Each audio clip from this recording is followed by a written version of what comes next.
All right, welcome back everybody to another stream of Jane Eyre, part of my Goodnight reading series, and I hope you're all excited to be here to see what happens with Jane.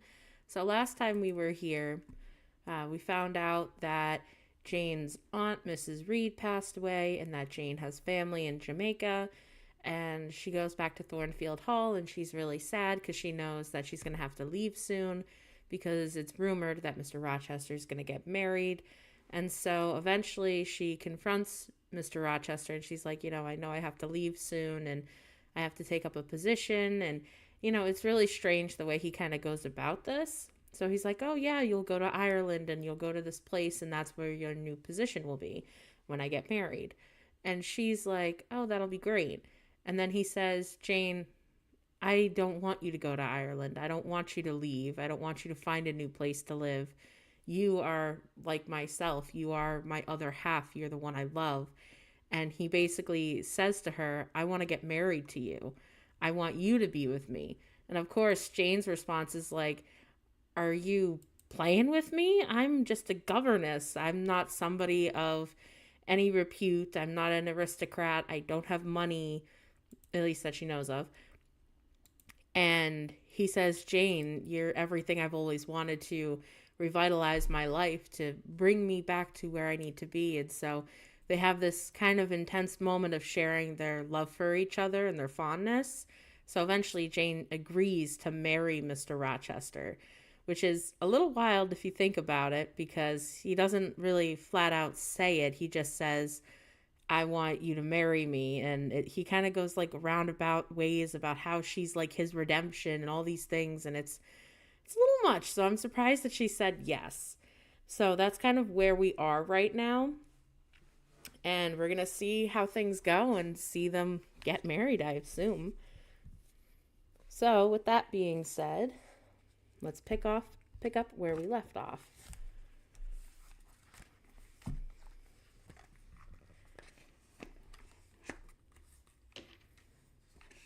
So this is chapter 24. As I rose and dressed, I thought over what had happened and wondered if it were a dream. I could not be certain of the reality till I had seen Mr. Rochester again and heard him renew his words of love and promise. While arranging my hair, I looked at my face in the glass and felt it was no longer plain, and that there was hope in its aspect and life in its color, and my eyes seemed as if they had beheld the fountain of fruition and burrowed dreams from the lustrous ripple. I had often been unwilling to look at my master, because I feared that he could not be pleased at my look, but I was sure that I might lift my face to his now, and not cool his affection by its expression.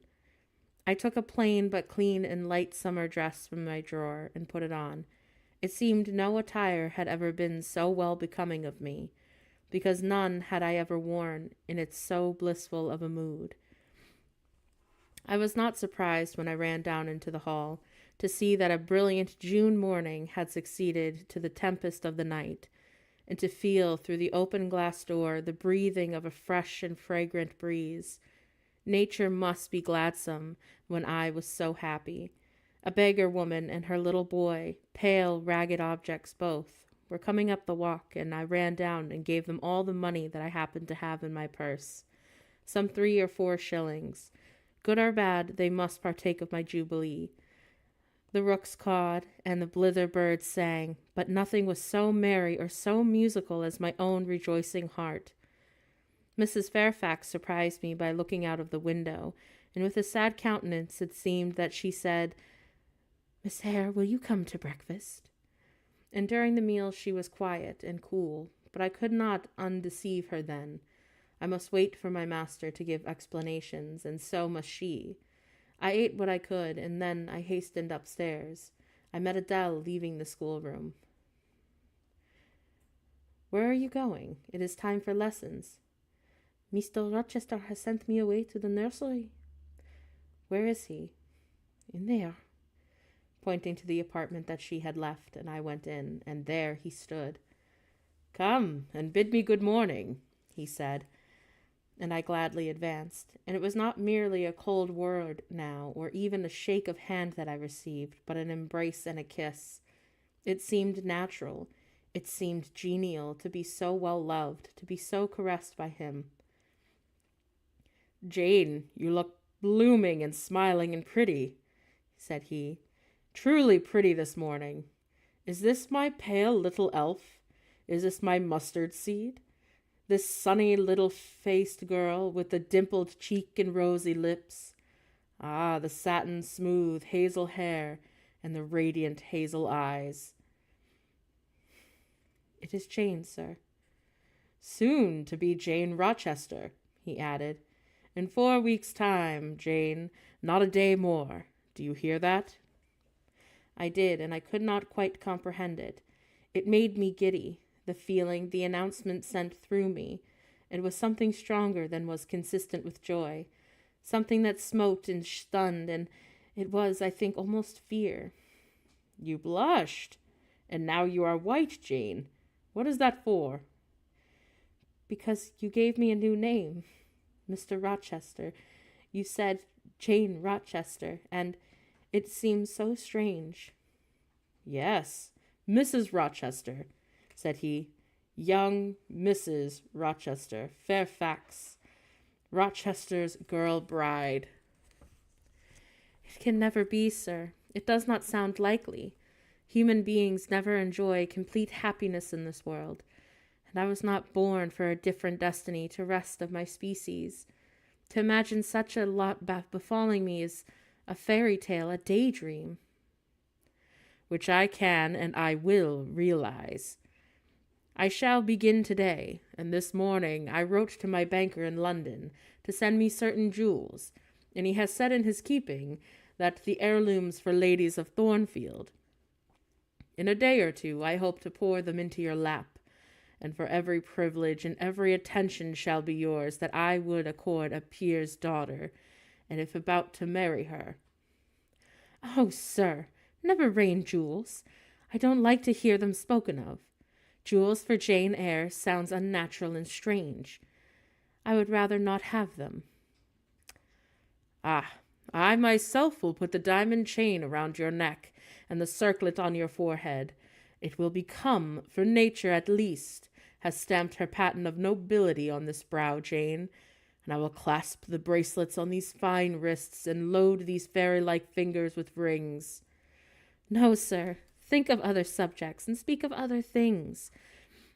And in another strain, don't address me as if I were a beauty. I am your plain, Quakerish governess."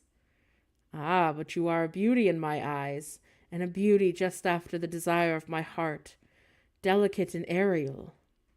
"Puny and insignificant, you mean. You are dreaming, sir, or you are sneering. For God's sake, don't be ironical." "I will make the world acknowledge your beauty, too," and he went on, while I really became uneasy at the strain that he adopted, because I felt that he was rather deluding himself or trying to delude me. "I will attire my Jane in satin and lace, and shall have roses in her hair, and I will cover the head that I love best with a priceless veil." "And then you don't know me, sir, and I shall not be your Jane Eyre any longer, but an ape in harlequin's jacket, a jay in a borrowed plume. I will as soon as see you, Mr. Rochester, tricked out in stage trappings, as myself clad in a court lady's robe. And I don't call you handsome, sir, though I love you most dearly, far too dearly to flatter you. Don't flatter me." He perused his theme, however, without noticing my deprecation. "Ah, to this very day I shall take you into the carriage to Millcote, and you must choose some dresses for yourself. I told you that we shall be married in 4 weeks, and the wedding is to be placed quietly in the church down below yonder, and then I shall waft you away at once to town. After a brief stay there, I shall bear my treasure to regions nearer to the sun, to French vineyards and Italian plains, and she shall see whatever famous in old story and modern record. She shall taste, too, of the life of cities, and she shall learn to value herself, and by just comparison with others." "Shall I travel? And with you, sir?" "Ah, you shall sojourn at Paris, Rome, and Naples. at Florence, Venice, and Vienna. All the ground that I have wandered over shall be retrodden by you. Wherever I stamped my hoof, your sylph's foot shall follow. 10 years since I flew through Europe, half mad with disgust, hate, and rage as my companions. Now I shall revisit it healed and cleansed, and with a very angel as my comforter. I laughed at him as he said this. I am no angel, and I asserted that. And I shall not become one till I die. I will be myself, Mr. Rochester, and you must neither expect nor exact anything celestial of me. You will not get it, any more than I shall get it of you, which I do not at all anticipate. What do you anticipate of me? For a little while you will perhaps, be as you are now, a very little while, and then you shall turn cool, and then you will be capricious, and then you will be stern, and I have much ado to please you, but when you get well used to me, you will perhaps be like me again, and like me, I say, not love me, but I suppose your love will effervesce in 6 months or so, and I have observed in books written by men that the period assigned is as farthest to which a husband's ardor extends. Yet after all, as a friend and companion, I hope never to become quite distasteful to my dear master. Distasteful? And like I to you again? Ah, I think I shall like you again and yet again, and I will make you confess that I do not only like, but I do love you, with truth, fervor, and constancy. Yet you are not capricious, sir. Well, to women who displease me only by their faces.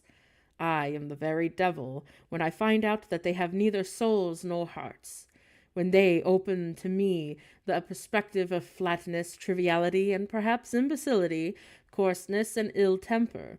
But to clear eye and eloquent tongue, to the soul made of fire, and the character that bends but does not break, at once supple and stable, tractable and consistent, I am ever tender and true. Had you ever experienced such a character, sir? Do you ever love such a one? I love it now.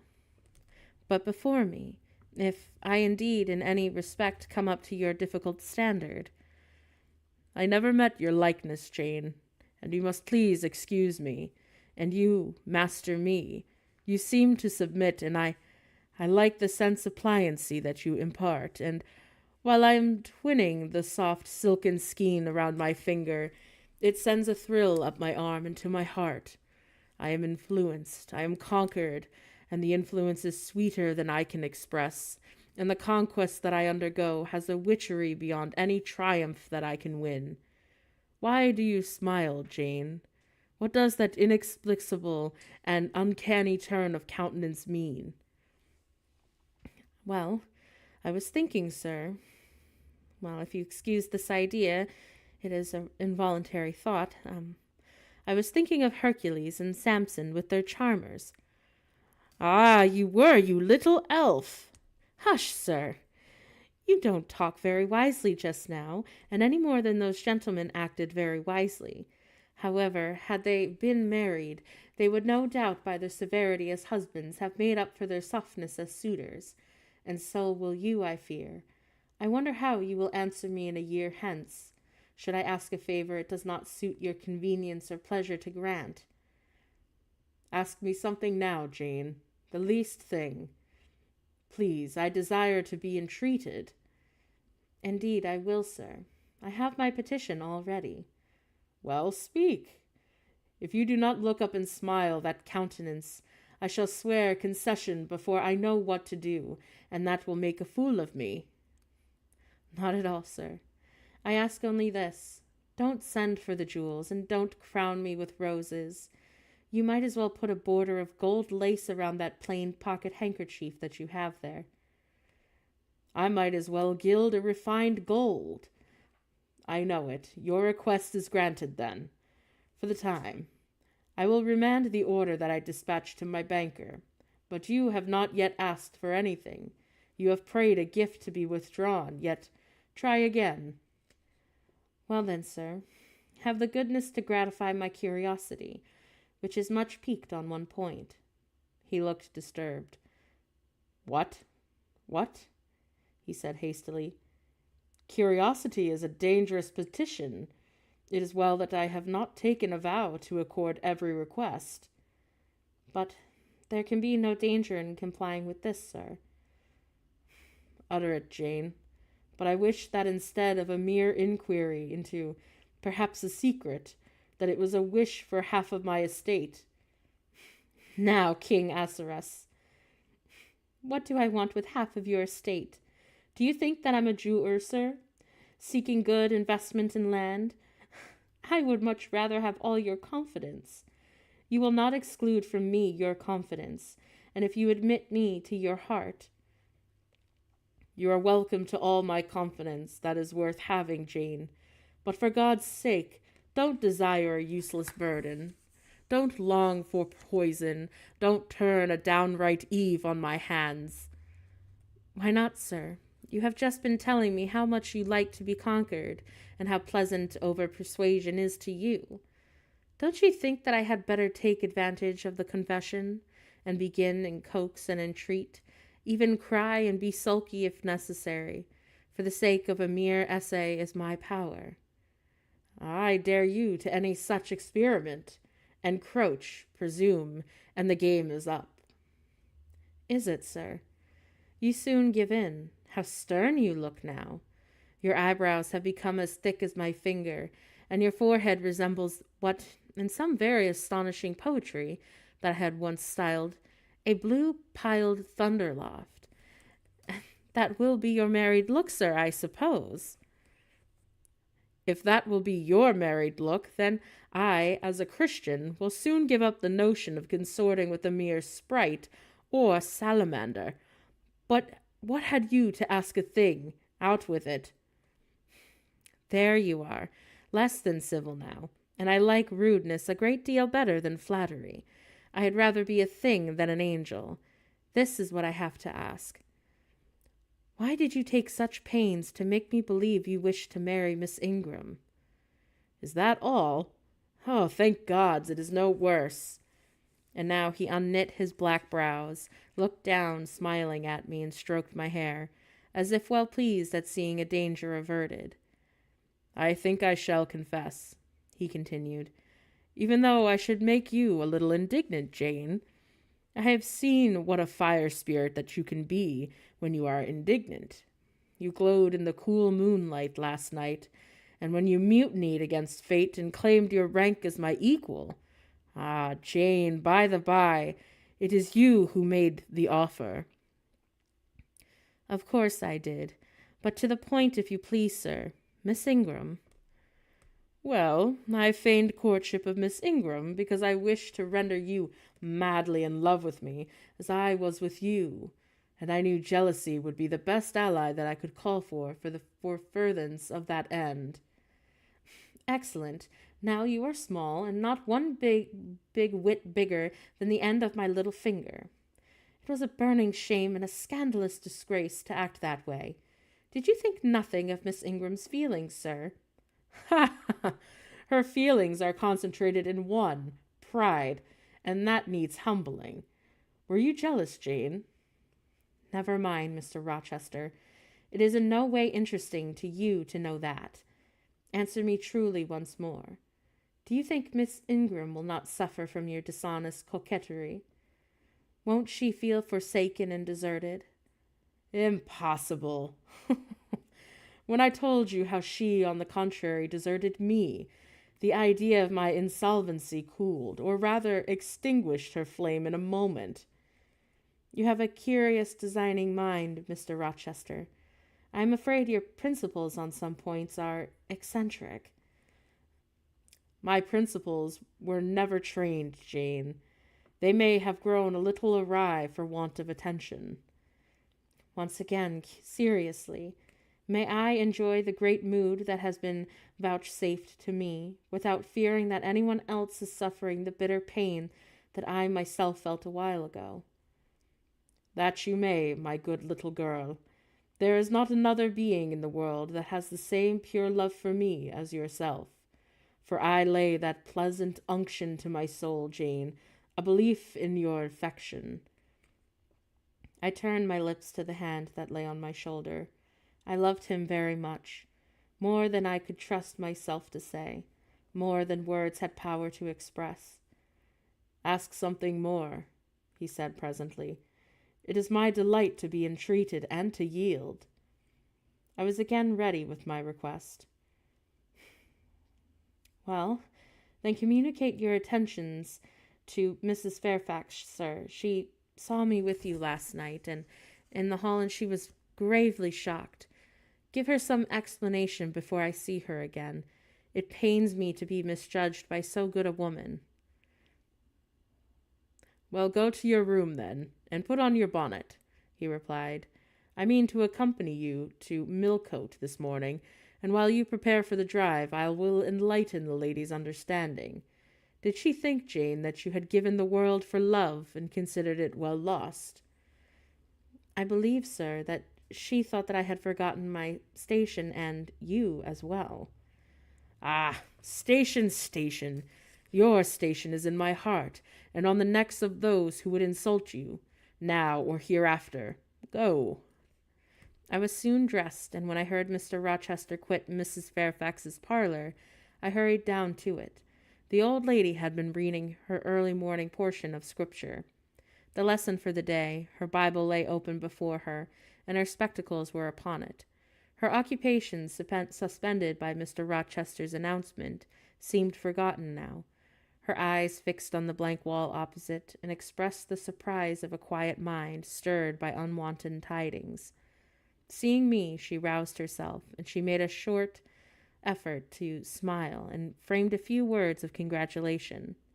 But the smile expired, and the sentence was abandoned unfinished. She put up her spectacles and shut the Bible, and pushed her chair back from the table.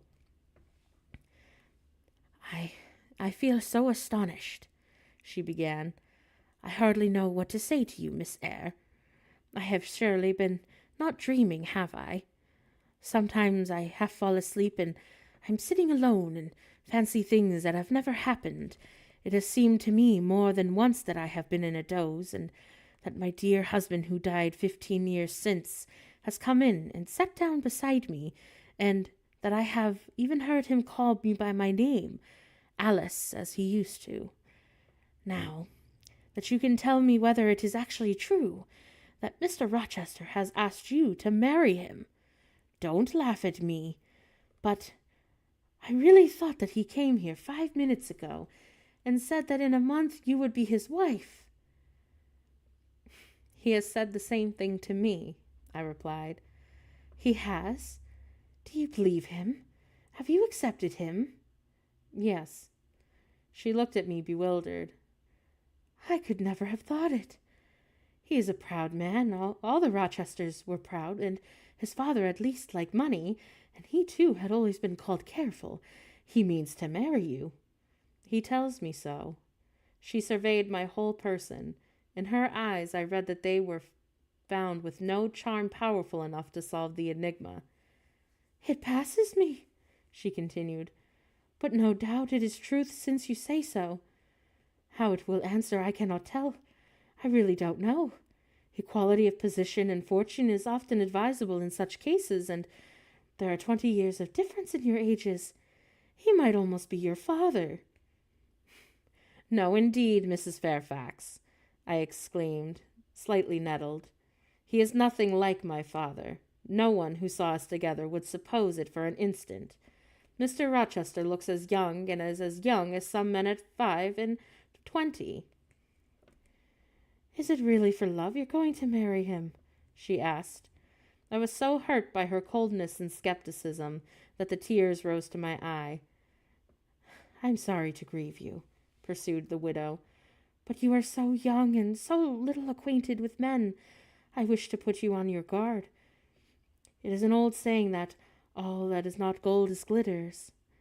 And in this case I do fear that there is something found to be different to that either you or I expect. Why, am I a monster? I said. Is it impossible that Mr. Rochester could have a sincere affection for me? No, You are very well and much improved of late, and Mr. Rochester, I dare say, is fond of you. I have always noticed that you are sort of a pet of his, and there are times when, for your sake, I have been a little uneasy at his marked preference, and have wished to put you on your guard, but I did not like to suggest even the possibility of wrong. I knew that such an idea would be a shock and perhaps offend you, and you were so discreet and so thoroughly modest and sensible that I hoped you might find trust to protect yourself. Last night I cannot tell you what I suffered, for when I sought all over the house and could not find you nowhere, or not the master either, and then at 12 o'clock I saw you come in with him. Well, never mind that now, I interrupted impatiently. It is enough that it was all right. I hope that it will be right in the end, she said. But believe me, you cannot be too careful. Try and keep Mr. Rochester at a distance. Distrust yourself as well as him. Gentlemen in his station are not accustomed to marry their governesses. I was growing truly irritated. Happily, Adele ran in. Oh, let me go to Millcote too, she cried. Mr. Rochester won't, though there is so much room in the new carriage. Oh, please beg him to let me go, mademoiselle. That I will, Adele. And I hastened away with her, glad to quit my gloomy monstrous. The carriage was ready, and they were bringing it round to the front, and my master was pacing the pavement, Pilot following him backwards and forwards. Adele may accompany us, may she not, sir? I told her no, I have no use for brats, and I'll only have you. Oh, do let her go, Mr. Rochester, if you please. It would be better.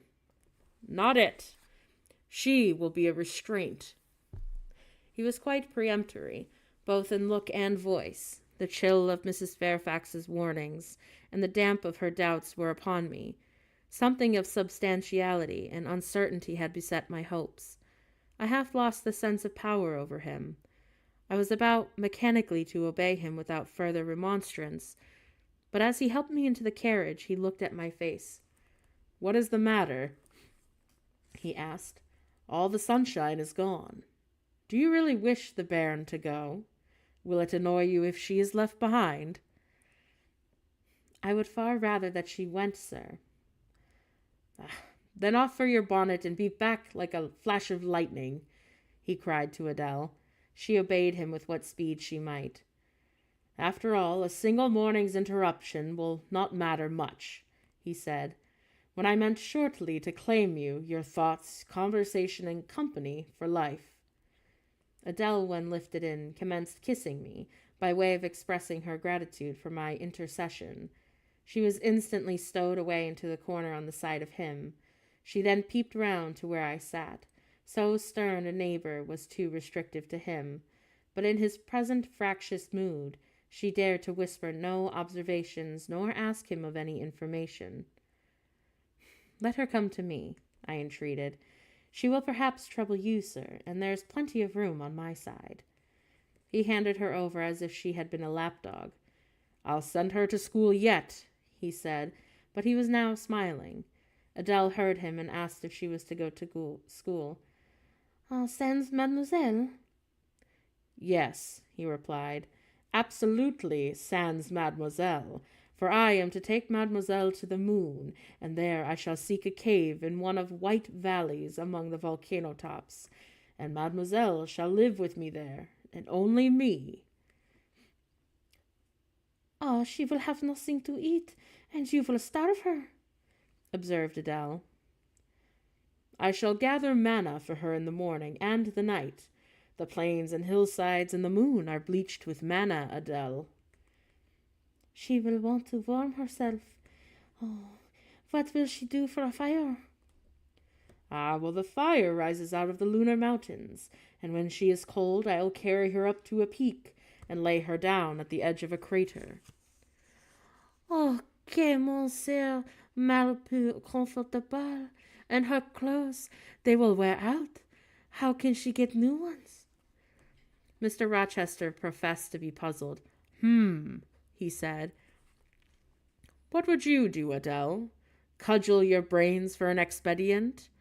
How would a white or a pink cloud answer for a gown, do you think? And one could cut a pretty enough scarf out of a rainbow. Oh, well, she is far better than she is, concluded Adele after musing some time. Besides, she would get very tired of living with only you and the moon. If I were mademoiselle, I would never consent to go with you. Ah, but there's where you're wrong. She has consented. She has pledged her word. Ah, but you cannot get her there. There is no road to the moon. It is all air, and neither you nor she can fly. Adele, look at that field. We were now outside Thornfield, and the bowling lightly along the smooth road to Millcote, where the dust was laid by the thunderstorm, and where the low hedges and lofty timber trees on each side glistened, green and rain-refreshed.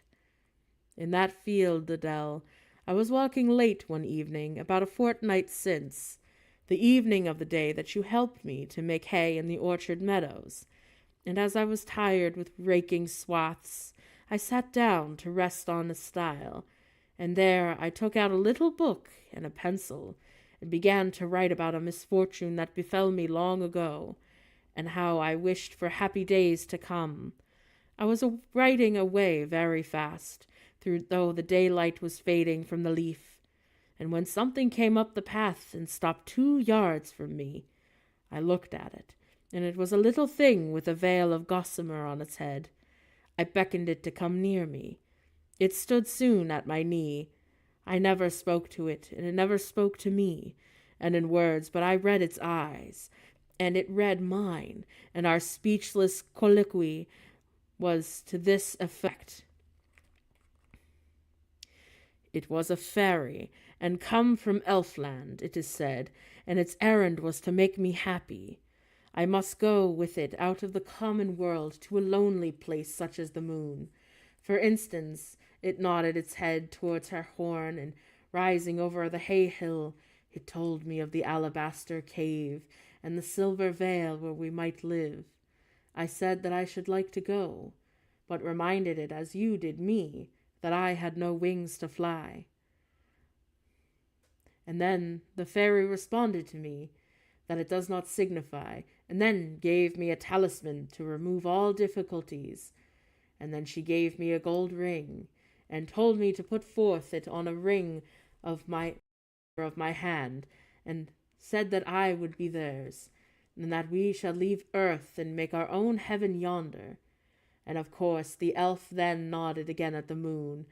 The ring, Adele, is my breeches pocket, under the disguise of a sovereign, but I mean soon to change it to a ring again.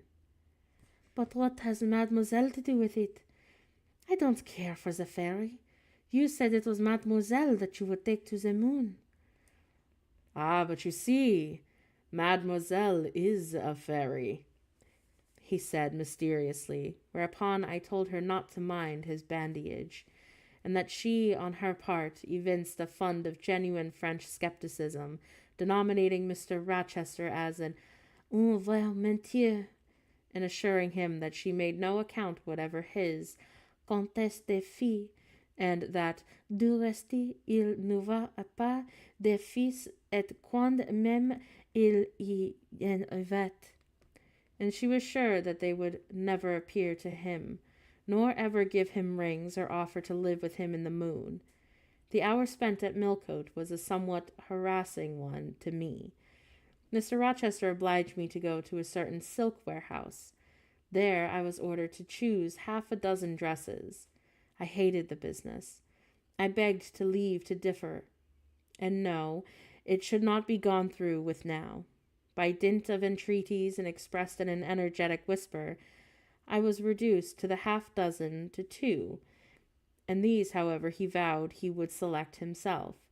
With anxiety I watched his eye rove over the gay stores, and he fixed on a rich silk of the most brilliant amethyst dye, and a superb pink satin. I told him in a new series of whispers that he might as well buy me a gold gown and a silver bonnet at once, and that I should certainly never venture to wear his choice. With infinite difficulty, for he was stubborn as stone, I persuaded him to make an exchange in favor of a sober black satin and a pearl gray silk. "Ah, it might pass for the present," he said, "but he would yet see me glittering like a partery." Glad I was to get him out of the silk warehouse, and then out of the jeweler's shop. The more he bought me, the more my cheek burned with a sense of annoyance and degradation. As we re-entered the carriage and I sat back feverish and fagged, I remembered what in the hurry of events, dark and bright, that I had wholly forgotten. The letter of my uncle, John Eyre, to Mrs. Reed, his intention to adopt me and make me his legatee. It would indeed be a relief, I thought to myself, if ever so small an independency that I could ever bring being dressed like a doll by Mr. Rochester, or sitting like a second Dane with the golden shower falling daily around me. I will write to Madeira the moment that I get home, and tell my Uncle John that I am going to be married, and to whom. And if I had but a prospect of one day bringing Mr. Rochester an accession of fortune, I could better endure to be kept by him now. And somewhat relieved by this idea, I ventured once more to meet my master's and lover's eye, which was most pertinaciously sought mine, though I averted both face and gaze. He smiled, and I thought his smile was such a sultan might brandish, and in a blissful and fond moment, and bestow on a slave his gold and gems and had enriched. I crushed his hand, which was ever haunting mine, and vigorously and thrust it back to him, red with passionate pleasure. "You need not look that way," I said. "If you do, I'll wear nothing but my old Lowood frocks to the end of the chapter, and I'll be married in this lilac gingham, and you may make a dressing gown for yourself out of the pearl gray silk, and an infinite series of waistcoats out of the black satin." He chuckled at this, and rubbed my hands. "Oh, it is rich to see and hear her," he exclaimed. "Is she original, or is she piquant? I would not exchange this one little English girl for the Grand Turk's whole seraglio, and gazelle eyes, and hoary forms, and all." The Eastern allusion bit me again. "I'll not stand you on an inch into the stead of a seraglio," I said, "so don't consider me an equivalent for one. If you have a fancy for anything in that line, away with you, sir, to the bazaars of Stamboul, without delay, and lay in the extensive slave purchases some of that spared cash that you seemed at a loss to spend satisfactorily here." "And what will you do, Jane, while I am bargaining for so many tons of flesh and such an assortment of black eyes?" "I'll be preparing myself to go out as a missionary to preach liberty to them that are enslaved, your harem of inmates amongst the rest. I'll get admitted there, and I'll stir up mutiny, and you, yourself a three-tailed bashaw as you are, sir, shall in trice find yourself fettered amongst our hands. Nor will I, for one, consent to cut your bonds till you have signed a charter, and the most liberal that despot ever conferred." "I would be consenting to be at your mercy, Jane." "I would have no mercy, Mr. Rochester, even if you supplicated for it with an eye like that. While you looked so, I should be certain that whatever charter that you might grant under coercion, your first act, when released, it should be to violate its conditions." "Why, Jane, what would you have? I fear that Will compel me to go through a private marriage ceremony, besides that performed at the altar, and you will stipulate, I see, for a peculiar term. And what will they be?" "I only want an easy mind, sir, not crushed by crowded obligations. Do you remember what she said of Celine Varnes, of the diamonds and the cashmeres you gave her? I will not be your English Celine Varnes. I shall continue to act as Adele's governess, and by that I shall earn my board and lodging, and £30 a year besides. I'll furnish my own wardrobe out of that money, and you shall give me nothing but— Ah, well, but what? your regard, and I will give you mine in return. That debt will be quit. Well, for a cool native impudence and pure innate pride, you haven't your equal, he said, And we were now approaching Thornfield. Will it please you to dine with me today? He asked as we re-entered the gates. No, thank you, sir. And what for? The no thank you, if I may inquire. I have never dined with you, sir, and I see no reason why I should now, till— Till what? Till you delight in half-phrases? Till I can't help it. Do you suppose that I eat like an ogre or a ghoul, that you dread being in companion of my repast? I have formed no supposition on the subject, sir, but I want to go on for usual just for another month. You will give up your governessing slavery at once. Indeed, begging your pardon, sir, I shall not. I shall just go on with it as usual. I shall keep out of your way all day, as I have been accustomed to do so, and you may send for me in the evening, when you feel disposed to see me, and I will come then, but at no other time. I want a smoke, Jane, or a pinch of snuff, oh, to comfort me under this pour me donner une contrainte, as Adele would say, and unfortunately I have neither my cigar case nor my snuff-box. But listen, whisper. It is your time now, little tyrant, but it will be more mine presently. And when once I have fairly seized you, to have and to hold, I'll just figuratively speaking, attach you to a chain like this, he said, touching his watch-guard. Yes, bonny wee thing, I'll wear you in my bosom, lest my jewel be trine. He said this as he helped me to alight from the carriage, and while he afterwards lifted Adele out, I entered the house, and made a good retreat upstairs. He duly summoned me to his presence in the evening, and I had prepared an occupation for him, for I was determined not to spend the whole time in a tete-a-tete conversation. I remembered his fine voice, and I knew he liked to sing. Good singers usually do. I was no vocalist myself, and his fastidious judgment no musician either, but I delighted in listening when the performance was good.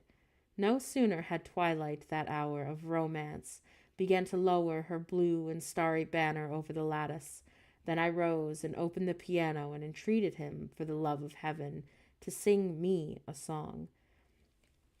He said that I was a capricious witch, and that he would rather sing another time, but I averred that no time was like that of the present. Did I like his voice? He asked. Very much. I was not fond of pampering that susceptible vanity of his, but for once and from motives of expediency, I wouldn't soothe and stimulate it. Then, Jane, you must play the accompaniment. Very well, sir. I will try. I did try, but was presently swept off the stool and denominated as a little bugger, and being pushed unceremoniously to one side, which was precisely what I had wished, he usurped my place and proceeded to accompany himself, for he could play as well as sing, and I hied me to the window recess, and while I sat there and looked out on the still trees and dim lawn, to a sweet air that was sung in a mellow tone and the following strain. I'm going to do my best to sing this. Please don't judge me. I'm going to try to sing it as a man's voice. The truest love that I have ever heart felt a kindled core, did through such vein in a quickened heart the tide of being pour. Oh, her coming was my hope each day, her parting was my pain, the chance that did her steps delay was ice in every vein. I dreamed it would be nameless bliss, as I loved to be, and so this object did I press. As blind as eagerly, but wide as a pathless was the space that lay our lives between, and the dangerous as the foamy race of the ocean surges green. and haunted as a robber path for through the wilderness or wood. For might and right and woe and wrath between our spirits stood. I dangers dared, I hindrance scorned, oh, I omens did defy. Whatever menaced, harassed, and warned, I passed impetuous by. On sped my rainbow, fast as light. Oh, I flew in as a dream, for glorious repose upon my sight, the child of shower and gleam, still bright on clouds of suffering dim, shines that aloft, oh, solemn joy! Nor care I now how dense and grim disasters gather nigh. I care not in this moment sweet, though all I have rushed o'er should come on Paynim strong and fleet, proclaiming vengeance sore. Though haughty hate should strike me down, right bar approach to me, and grinding might with furious frown swear endless enmity. My love has placed her little hand with noble faith in mine, and vowed that wedlock's sacred band our nature shall entwine. My love has sworn with sealing kiss, oh, with me to live, oh, to die. I have at last my nameless bliss, as I loved I am. That's the best I got.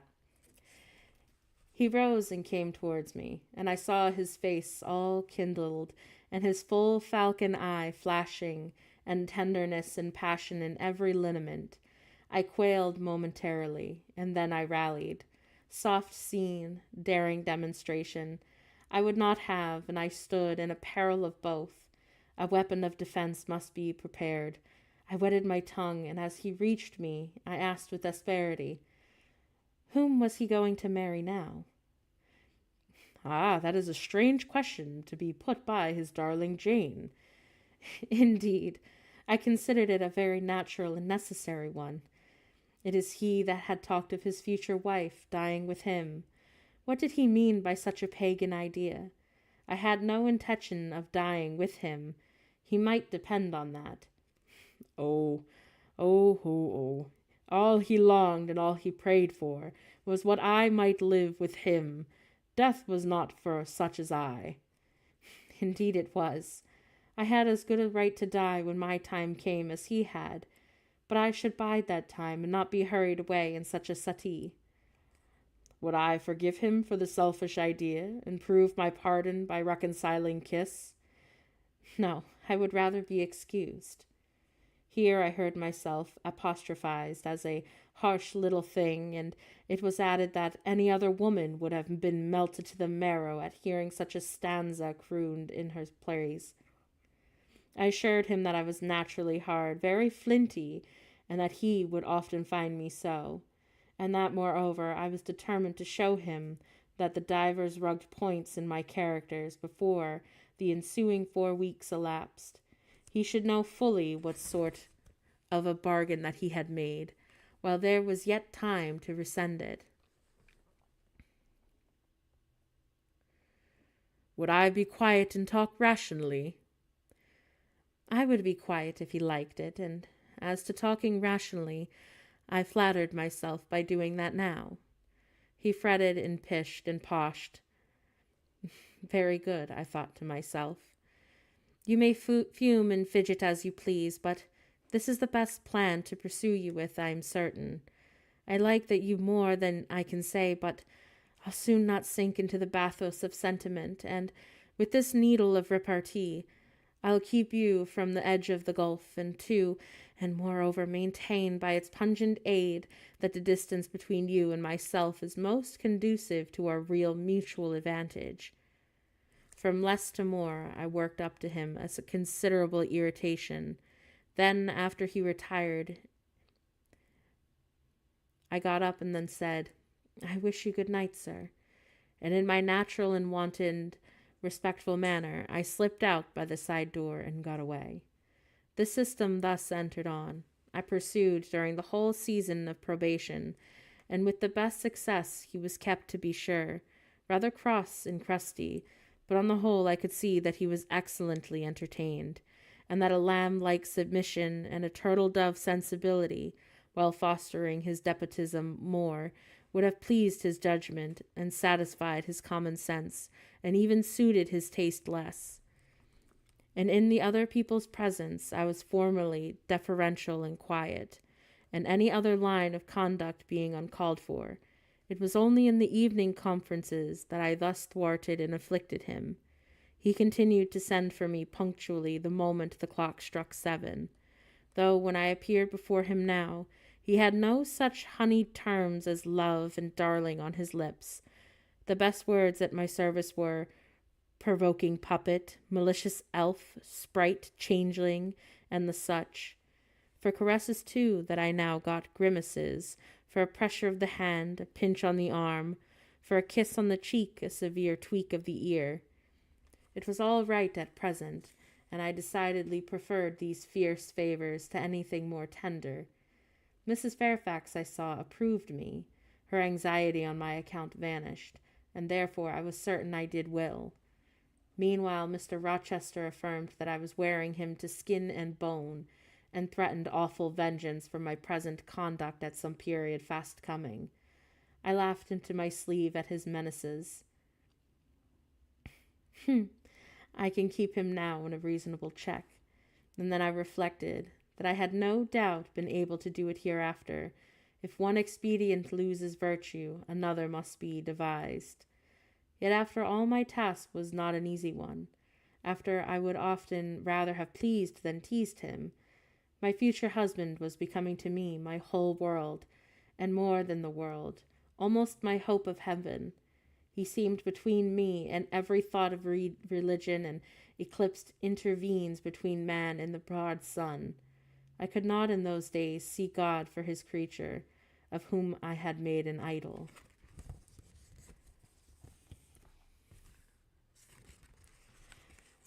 So I'm thinking about calling it here, because the next chapter is also pretty massive.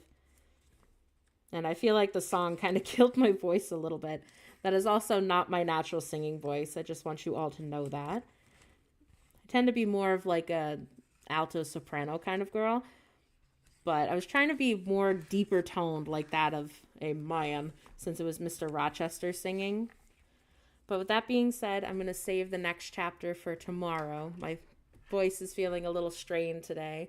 So if you guys enjoyed listening to me stream more of Jane Eyre by Charlotte Bronte, please feel free to like, subscribe, or follow. I do stream pretty regularly and often.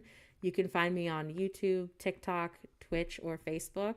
And if you do follow me on one of those platforms, you'll get notifications when I go live. So the next time I will be reading this will be tomorrow at 8 p.m. Eastern Time. And yeah, I hope to see you guys then. And with that being said, I hope you all stay safe and stay geeky as always.